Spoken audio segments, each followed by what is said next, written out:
অসংখ্য বিপদ আপদ থেকে আমাদেরকে রক্ষা। আমরা ভালো কাজ করলে কি হবে?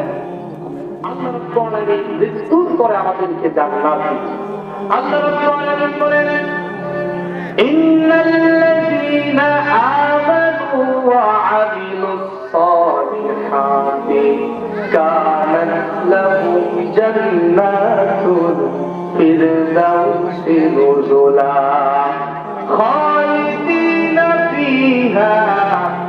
আল্লাহ রাব্বুল আলামিন বলেন, নিশ্চয় যারা ঈমান আনবে, ভালো কাজ করবে, আমি আল্লাহ পাক তাদেরকে ওই জান্নাত দান করব যে জান্নাতের তলদেশে নহর প্রবাহিত থাকবে। সুবহানাল্লাহ। হাজিরিন, এক নম্বরে আমাদেরকে ঈমান আনতে হবে রবের পরে, দুই নম্বরে আমাদেরকে ভালো কাজ করতে হবে। কোরআনের জন্য, ইসলামের জন্য, আল্লাহর দ্বীন প্রতিষ্ঠার জন্য আমাদের যেখানে যেরকম ভাবে আহ্বান করবে আমরা লাভবাই করে সাড়া দেব। পারবো তো ইনশাআল্লাহ? আল্লাহ পাক আমাদেরকে কবুল করুন, বলেন আমিন।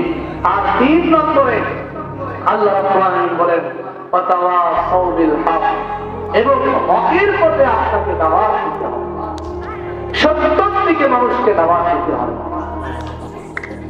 সত্য কি? সত্য আপনি খুঁজে পাবেন না।